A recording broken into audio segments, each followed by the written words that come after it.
বাড়িতে এক বাটি মুসুর ডাল থাকলে এই রেসিপি বানিয়ে দেখতে পারেন। ভাত, রুটি, পরোটা যে কোনোর সঙ্গে খেতে বেশ ভালো লাগবে। প্রথমে মুসুর ডালগুলোকে ভালো করে ধুয়ে নিতে হবে। তারপরে কড়াইয়ের মধ্যে দিয়ে দিতে হবে কয়েকটা কাঁচা লঙ্কা আর রসুন কোয়া দিতে হবে। স্বাদ অনুযায়ী লবণ, অল্প একটু হলুদ গুঁড়ো দিয়ে মুসুর ডালগুলোকে ভালো করে সেদ্ধ করে নিতে হবে। প্রায় 7 থেকে 8 মিনিট মিডিয়াম টু হাই ফ্লেমে মুসুর ডালগুলোকে ভালো করে সেদ্ধ করে নিয়েছিলাম। আপনারা দেখুন মুসুর ডাল একেবারেই নরম হয়ে গেছে। এবার এক সাইডে রেখে দিতে হবে। এদিকে একটা কড়াই বা ফ্রাইং প্যান নিয়ে তার মধ্যে অল্প একটু সর্ষের তেল দিতে হবে, কালো জিরে, শুকনো লঙ্কা ভালো করে ভেজে নিতে হবে। তারপরে দিয়ে দিতে হবে কুচনো পেঁয়াজ। কুচনো পেঁয়াজগুলোকেও একইভাবে ভেজে তারপরে দিয়ে দিতে হবে চিংড়ি মাছ।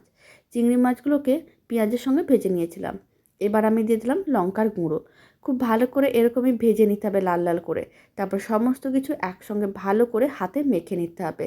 খুব ভালো করে মেখে নেওয়ার পরে এবার সেদ্ধ যে মুসুর ডালটা ছিল সেটাও এইভাবে সমস্ত কিছু মানে রসুনগুলো যে ছিল সেগুলোকে এইভাবে একটু ম্যাশ করে নিতে হবে আর একসঙ্গে ভালো করে মিশিয়ে নিতে হবে।